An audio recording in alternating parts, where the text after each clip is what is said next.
Hello, everyone. Welcome to the 21st episode of the Glimmer Gang podcast. Today, we will be going over the set info release for Rise of the Floodborn and be answering a few listener questions. So, everyone, take it away.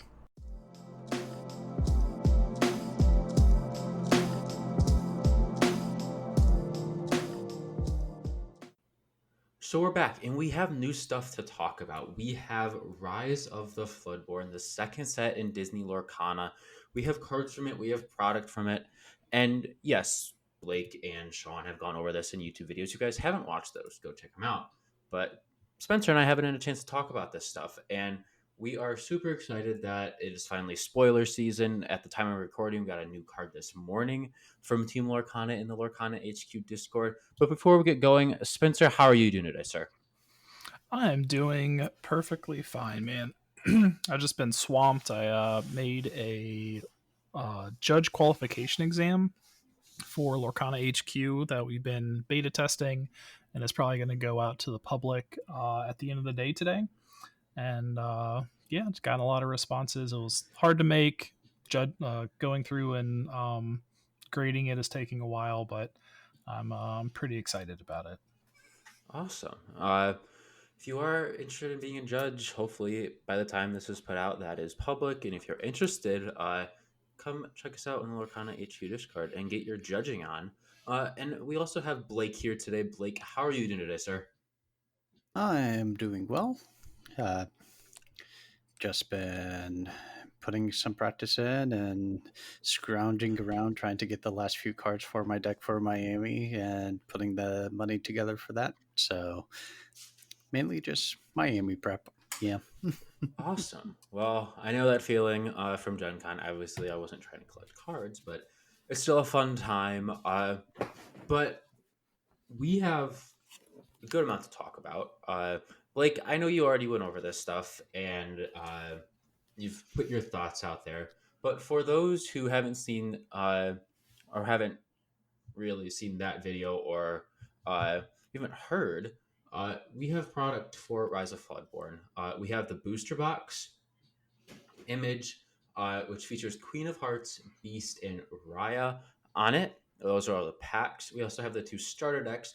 It's an Amber Sapphire deck with the Queen and Gaston.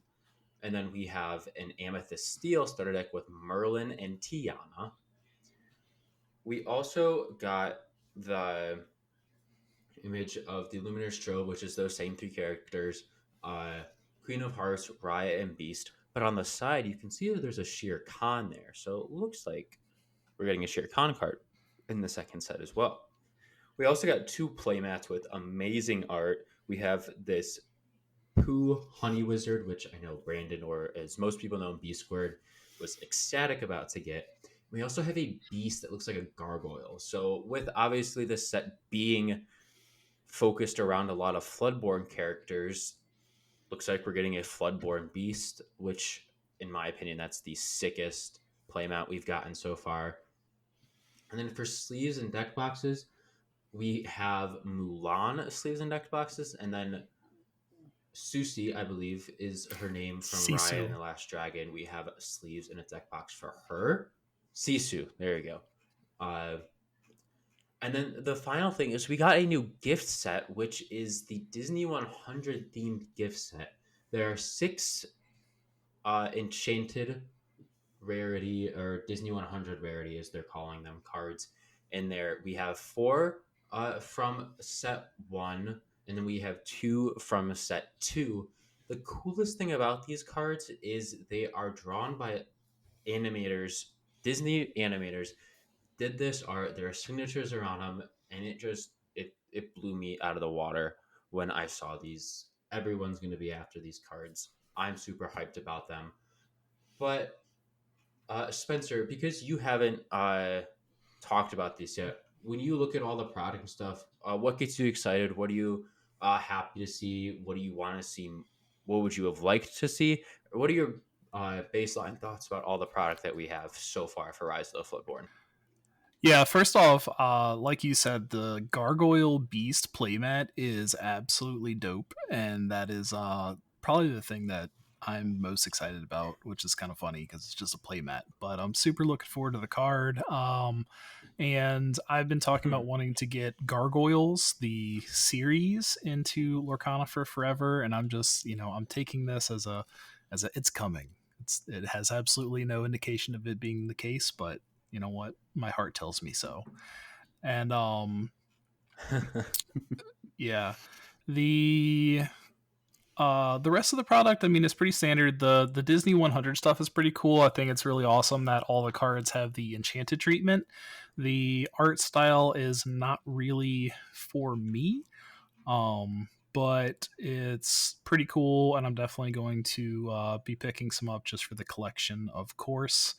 And the starter decks are pretty sweet, very interesting. I love the color combinations of the two, and the cards that we've seen from them so far seem like there's going to be some really interesting stuff in those starter decks. So I'm excited to see what else comes with them. I think something else worth mentioning is we did get confirmation on what new IPs are coming in Rise of the Floodborn. And so we have, I believe there's 6 of them. It's Jungle Book for sure, Ray and the Last Dragon, Pinocchio, The Great Mouse Detective. What are the other 2? Zootopia. How did I forget that? That's my favorite one. Zootopia is one of them. It's what I'm stoked about. I talked about that. Made me so happy. That when I said something about it in the last episode, and when I saw it, like that, this news came out right after you recorded the last episode. I was so happy. But continue. That just made me really happy. Yeah, and there's the last one that they have listed on the site is Snow White. Snow White. Okay. Oh yeah. Yeah. Even though technically we did get a card for the Queen. That is fair. Yeah, and the Magic Mirror. So I guess there's just going to be more of them. But yeah, and so also we've seen the somewhere, I don't understand where these things were, but we've seen the back of the starter decks. And we know that in the Amber Sapphire, we're getting, I don't remember which one gets what. One of them gets Judy Hopps and Kronk Junior Chipmunk, and the other one gets, I don't remember the other 2 cards. But I'm stoked for Judy Hopps in the starter deck, let me tell you. Do either of y'all remember what the other 2 cards were? Zootopia is one of the most underrated Disney movies of all time. Is it underrated? I feel like it's got a huge following. Sorry, Blake. Here we go.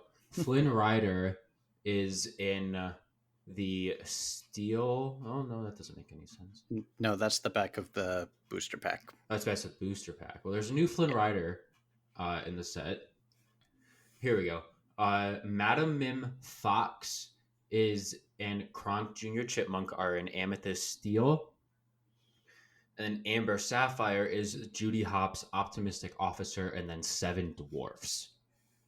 So I guess that brings up just a quick conversation topic. Obviously, there are 7 dwarfs, but you can only... well, maybe that doesn't make any sense. Maybe I saw something.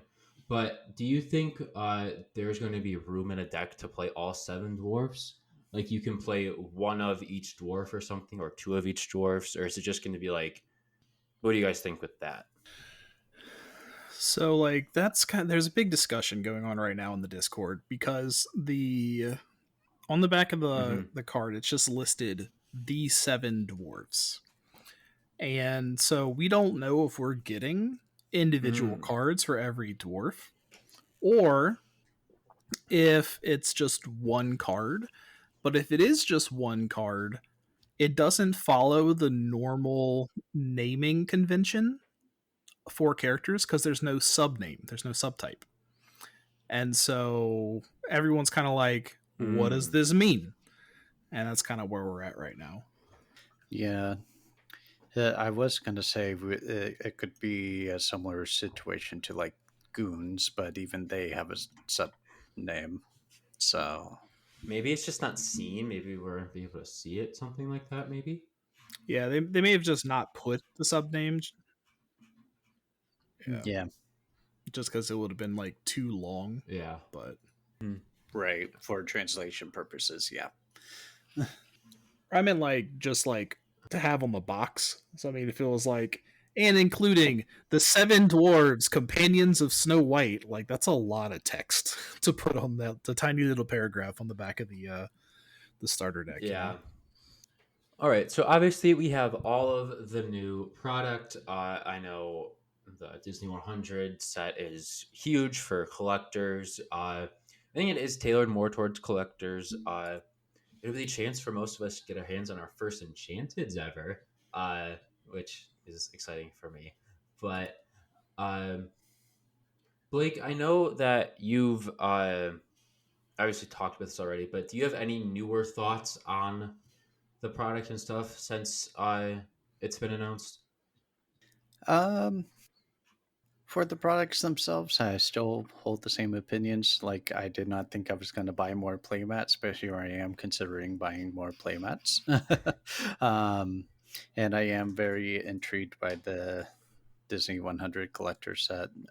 Hopefully, I'll be able to get my hands on one. And once we get into the cards, I did realize that this was a nice thing that they did with the first 13 cards that they initially revealed.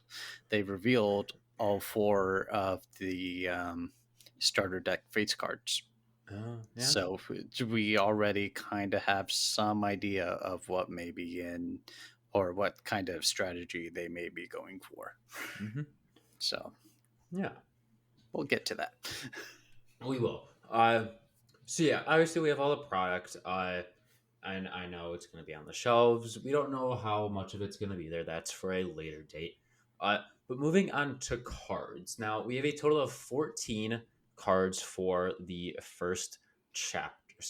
Whoa, wrong name. Rise of Floodborn. Excuse me. We got 13 in the first little news release last week, but we got one today in the Lorcana HQ Discord. It is a 1-cost action called I'm Stuck, and it's Pooh Bear stuck in his little burrowed hole. And the ability says chosen exerted character can't ready at the start of their next turn. This is mimicking also Spirit of Winter's ability. Obviously, you can't like you get to exert them, but the character has to be exerted. What do we think of this card? Is this staple already? Is this we have to see what happens? Obviously, this will be played, but where do you guys rank this card right off the bat? I definitely see all the control decks having it. That's exactly what I thought. I love that. Yeah, I mean it's 1 cost and inkable, right? Yeah, so like it's amazing. Like it's ridiculous is what it is. Yeah. Well put, sir. Yeah, the only tough part is making sure that they have something already exerted. That's the only caveat to it, but otherwise, it's pretty solid card for control. Is what it wants to do. Yeah, and obviously, you have cards like the card that went straight to my head when I saw this was Elsa Snow Queen. Spirit of Winter. No, Snow Queen. She allows you to exert opposing character, Hmm. so you can combo that. You mean to combo? Yeah, Yeah, I gotcha. yeah. That's what I meant. Yeah, to combo. So you use her. You exert chosen opposing character. Play I'm Stuck. That's you can get that going on turn 4. So that's something that's kind of crazy. So yeah, that's the most amazing card we got today. The only card we got today. Still most amazing. By default. Yeah, by default. But these 13 cards that we got at the start, I'm just gonna Spencer, do you have any specific cards? Because obviously we've talked about these already. Do you have any specific cards out of the 13 that we got that you want to mention or you want to bring to the table? And share your thoughts for them? Yeah, well, so Mickey, I don't think has been getting near enough talk because people have been like so obsessed over Cinderella and Tiana, but I think Mickey is absolutely insane. Like his stat profile is okay, but that 3 lore is phenomenal. And when he quests, you can pay 3 less for something. Just the amount of value that that card is getting you is bonkers, and I'm super excited for it. I've been playing a lot of the Amber X mid-range decks lately, the Amber Steel, Amber Sapphire, etc. And I've been loving them, and so I can just see this slotting right in and just letting you just flood the board with Surfer Stitches and whatever other gross stuff comes in set 2. Uh yeah, I'm stoked for it for sure. And then the other one I wanted to bring up was Merlin, because apparently I didn't actually listen to the last episode where Shawn and Blake talked about it, but there was a question on our YouTube channel. Yeah, I was gonna say we did need to clarify. Yeah. Yeah, because it sounds like y'all were talking about some fun combos that aren't legal. Got a little too hype there. Unfortunately, not. We got a little too overexcited. Yeah, yeah. Yeah. It wasn't like the talk like it could be like returned by like Hades or something, and then also or like other different cards, but like it just has to be bounced. We were more talking about Sorcerer Mickey and Dr. Oh, Facilier and oh, using those effects to oh. So okay. bounce stuff to hand, but those effects do not bounce back to hand the way Merlin dictates. It has to be from the field, and those cards bounce it from your discard. Yeah. So, for anyone that is confused, the anything that like Marshmallow or Dr. Facilier or Brooms with Mickey, they go to discard first and then they bounce back to hand. So they do not work with Merlin because Merlin specifies return to hand from play or in play, something along that nature.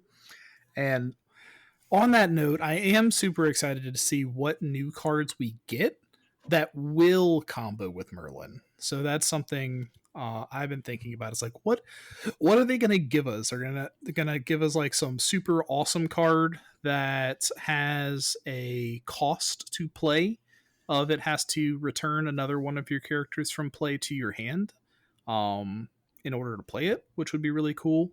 Or they're gonna be like some super little cheap cards that can like on play return something, and then you can just keep playing them over and over and bouncing them back to your hand, like build up this huge Merlin and then questing. And like there's just a lot of different ways that stuff can go with that particular effect. So I'm excited to see what it is that we get that does work with him.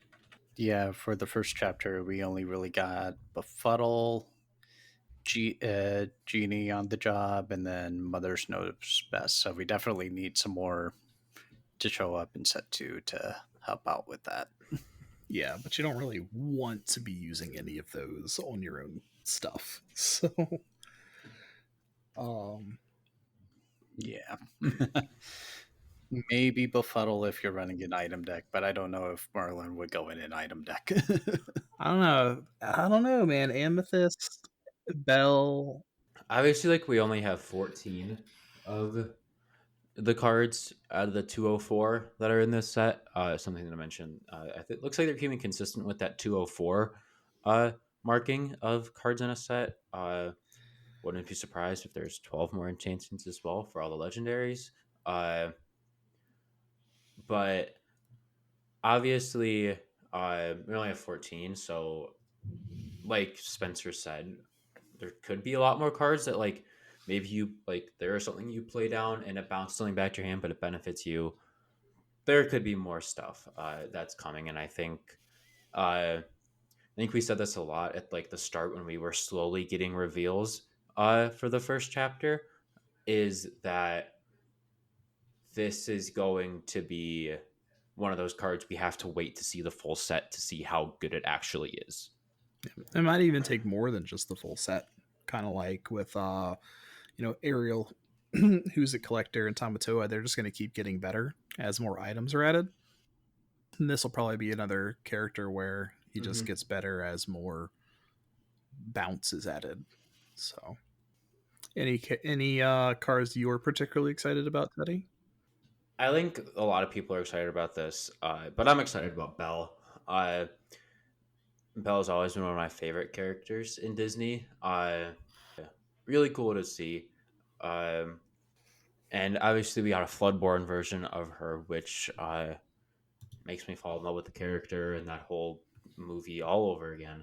Uh, but I think this kind of just my mind kind of got rolling. Like, could there be an Amber Emerald deck that comes from this that relies on just in time that allows you to quickly get out Bells, Mad Hatters, or Cuzco's?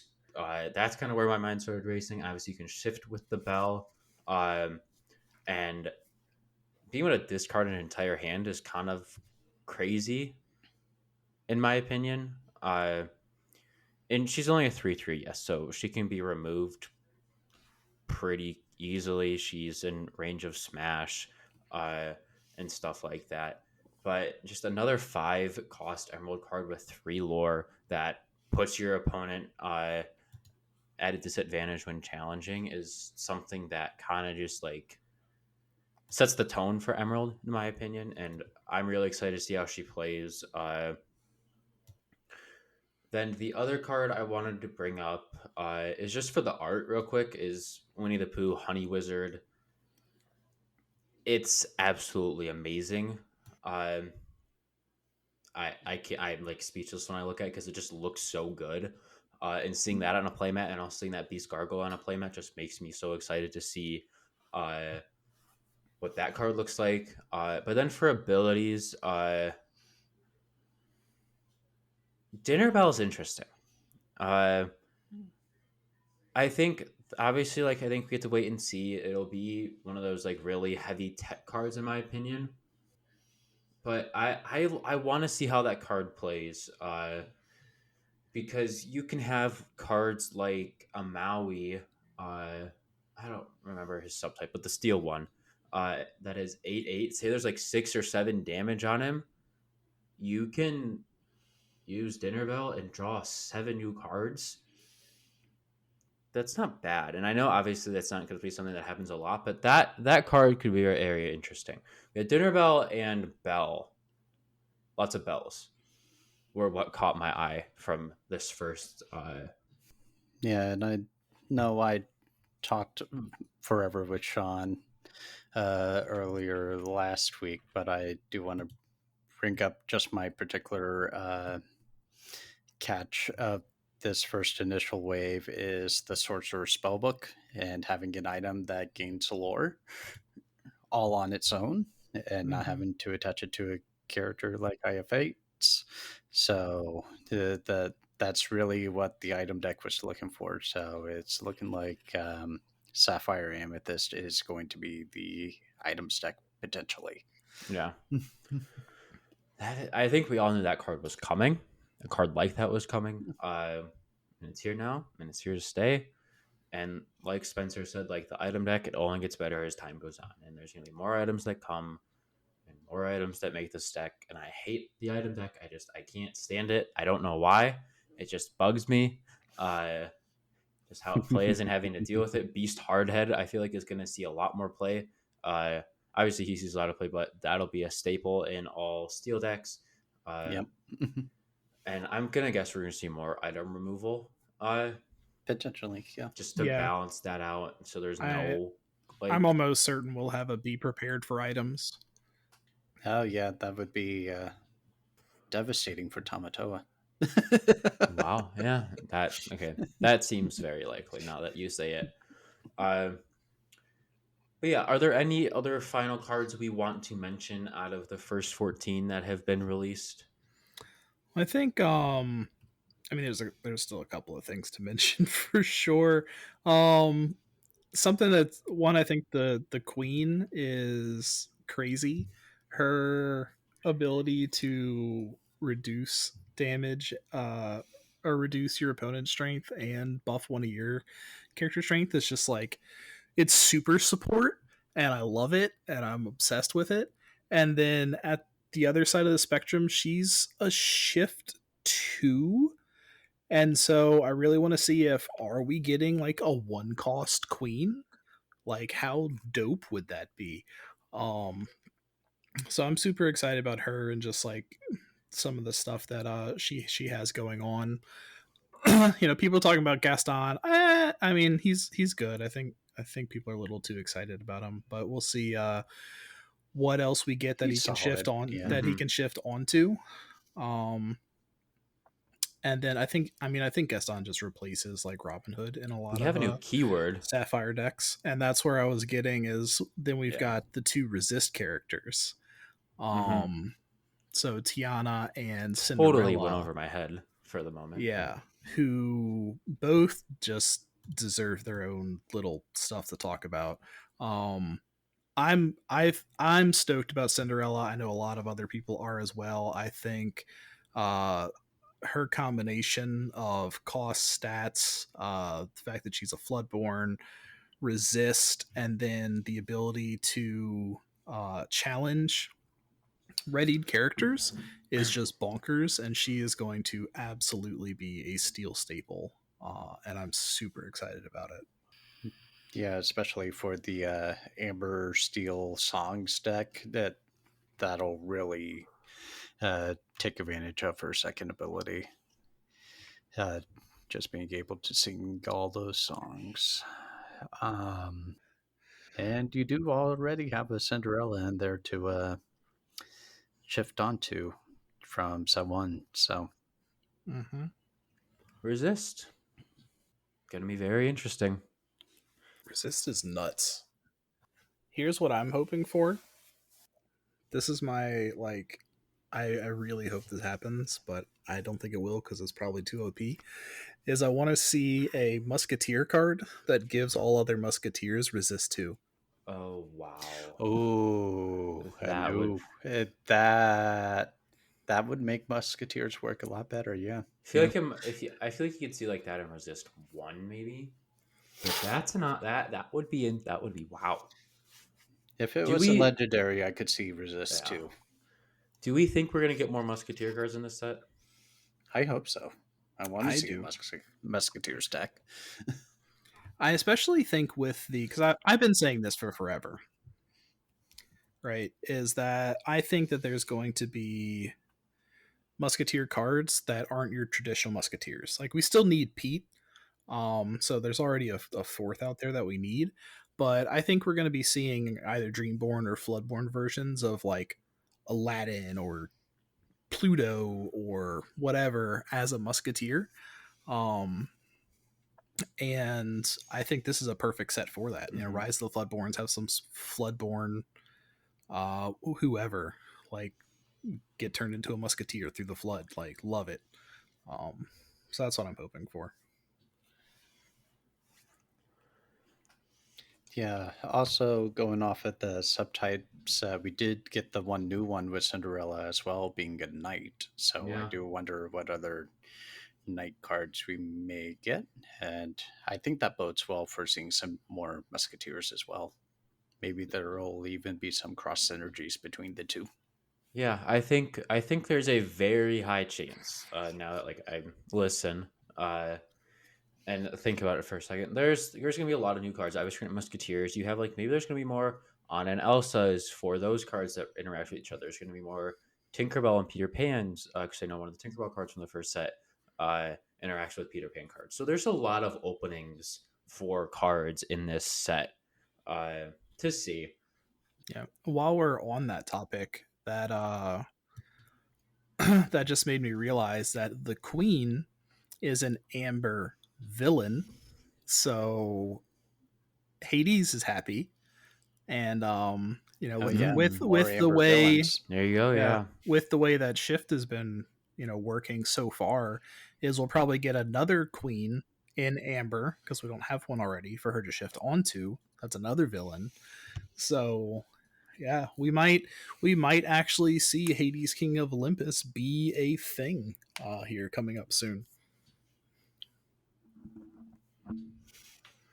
That's the thing about this game compared to any other TCG. I feel like any card can get good at a random moment. And I feel like that's the case with this game. Uh, at least, obviously, we're only one set in. But I feel like that's the case with this game. It's like one card could change, or a few cards could change how a whole deck plays. Uh, and so I think that's kind of a cool trend that I've slowly noticed, and I hope keeps going. Uh, But yeah, we got a lot of new cards. We got 14 new cards. And the final little part of this episode is we have some listener questions to go over. So the first one we have is from Lorcana Control. Uh, and it is, are we thinking with Tiana and Cinderella Steel, do you think that will be a good control color? Will Steel become a good control color? What do you guys think? It already was. True. Yeah, very true. Yeah, it's definitely getting more tools to handle that, and making your the resist definitely makes your glimmers stick around longer than your opponents will, more than likely, um, until you get to that mirror match where Mm-hmm. you Oh, guys gosh. where no one's boards is getting cleared unless they're running Ruby alongside it. Steel Ruby. Never know. Yeah. But yeah, I can definitely see steel rising up in the preferred control secondary color potentially. Yeah, I mean, if you look at what Steel is good at, right? The stuff that Steel does is it's about direct damage, having chonky characters that can trade up into other characters with challenge or whatever else. Um, and now it has two floodgates, and I think it's the only color with floodgates, and it has like a second or tertiary card draw aspect, so like all of those things just scream control. Like Steel is 100% a control uh color. Like it's what it does. Even bodyguards is a control element. um so So next question from Y Breezy is he kind of talked about the item sorcerer. Whoa, I can't think of the name. Sorcerer Spellbook. Sorcerer Spellbook in being item, and there's only two item Sorcerer Spellbook. Yeah, there are only two item removal cards in the game. I know we already talked about this, but we're all expecting more item removal. Correct? Like that's something that we think is coming in the set. Do we? Absolutely. I think A from lot of the room for it right now. yeah. All right. Yeah. I think we'll see more item removal in other colors outside Steel. So the next question is from Stefan in quotations Duck Kemper, and he says, "As we see more stat effects being integrated with set two, do you think we could think that mill effects could be also introduced?" I mean, the closest thing we got to that right now is a whole new world. I don't know how heavy they would go into that sort of gameplay style. Yeah. I imagine that Ravensburger is going to be avoiding Mill specifically because it's not fun. It's not fun to play against. It's annoying. It's really not. And so I think they will avoid it as much as possible, especially with the game being so new. They don't want to be introducing playstyles that are going to Mm-hmm. turn off new players. Yeah, maybe another 5 or more sets down the road. And if they do, I wonder if they'll take like a Hearthstone approach. There was a Warlock deck back in the day that I used to play that was more of a self mill sort of thing where it benefited you to mill through your own deck so you can do certain things, Mhm. and probably Yeah. not something we'll see, but It would be interesting if they took that approach. Yeah, or like Beelzemon from Digimon. That deck is so much fun, and it's all about self mill. Like self mill, I think is a great feature and something that I hope to see. Yeah. So obviously, mill your opponent. Probably not. Self mill. Thumbs up. Uh, Next one is from Ohana Lorcana, and they said in set one, each Floodborn character has a smaller character in the same ink color. Will this be the case in the next set? Will we also get 2 new Floodborn in each ink? I personally think we're gonna get a lot more Floodborn than just 2. I think obviously with the main being Rise of the Floodborn, we're gonna see a flood of Floodborn cards.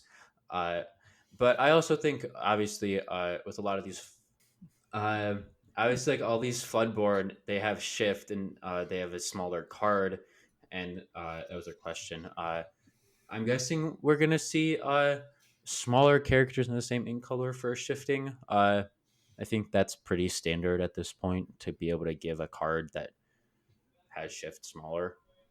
I think even if like these cards already do, like Cinderella does, it's in a different color, obviously, but the same color. Do you think that'll happen? I think it's likely, yeah. Yeah, very likely. I do wonder if we'll also start seeing where the smaller target is maybe in another ink color and they try to guide play somewhat into like, hey, look, you should probably combo these ink colors together and stuff like that. I mean, they kind of did a little bit in set one because you do have the one Floodborn Mickey, and there's Mickeys across all the different colors. So many targets for him to choose from. Or the Aladdins. The Aladdins too. Yeah, you got the steel one, but I don't think anyone has really done too much Ruby Steel yet. Yeah. Yeah. Well, and the Emerald one, which is the best one to shift on.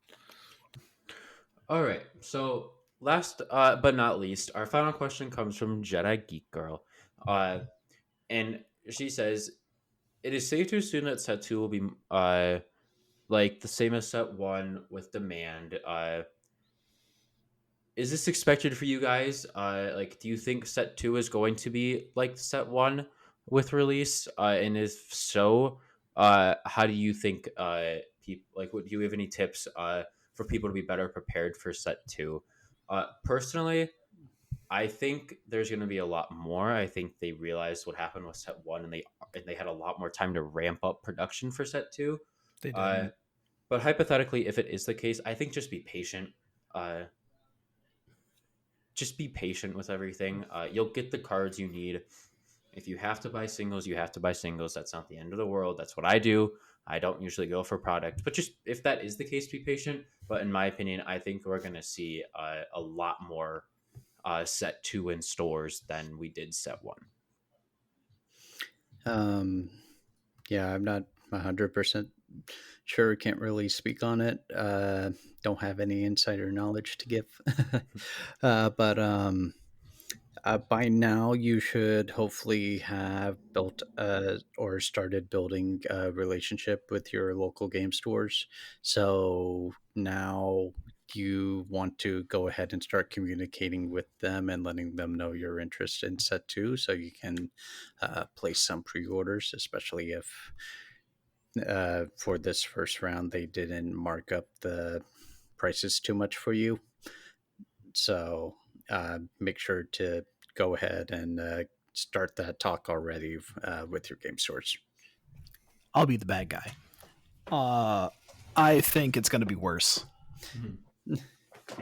And the reason is because there's a lot more people that are looking at getting their hands on the product at the beginning of this set than there were for set one. I highly doubt they had enough time to adjust their print numbers in order to meet the demand because set two was already well and truly scheduled. So my hope is that since it is a quote unquote Christmas release, that they already planned on having more product than they did for set one. So hopefully that'll mitigate some things. But I think anybody that was able to, get in early and get their hands on product through their LGSs and things like that, set one is going to have a harder time set two, because now there's a lot more people that they are competing with. I think all the people that came in late and are struggling to get their hands on any set one product right now are going to have a better time, because now they know where to go and who to ask for product, which is mostly your LGSs. And as Blake just said, you should have been developing a relationship with them for now, as well as understanding what stores they're available at retail once it does get to there, and like when it generally tends to be available. So I think now that people kind of know what they're doing when it comes to getting product, it might be a little bit easier. But there's also a lot more people that know that, so it's going to be spread out even more than it already was. So yeah, that's where I'm at. Yeah. I think it's going to just be very interesting. I think patience, I think we've reiterated it a lot. Just be very patient with your LGS, with big box stores. We know that Lorcana wants to get their game into the hands of as many people as they can. And I think just, like I said, be patient. It's the biggest advice I can get anyone, just not for this, but anything in life, really. Just be patient with it, and you'll get your product. Even if you have to wait a little bit, like a month or two after, and you have to let you buy it later, that's okay. You'll still hopefully be able to get it. But yeah, that was episode 21 of the Glimmer Gang podcast. We hope you all enjoyed, and we'll catch you guys in the next one.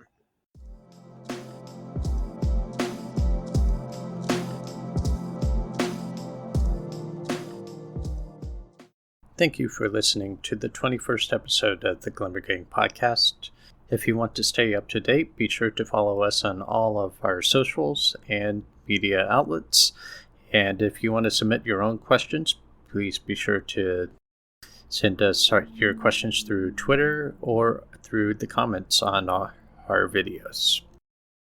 We hope to see you on the next one, and Glimmer on.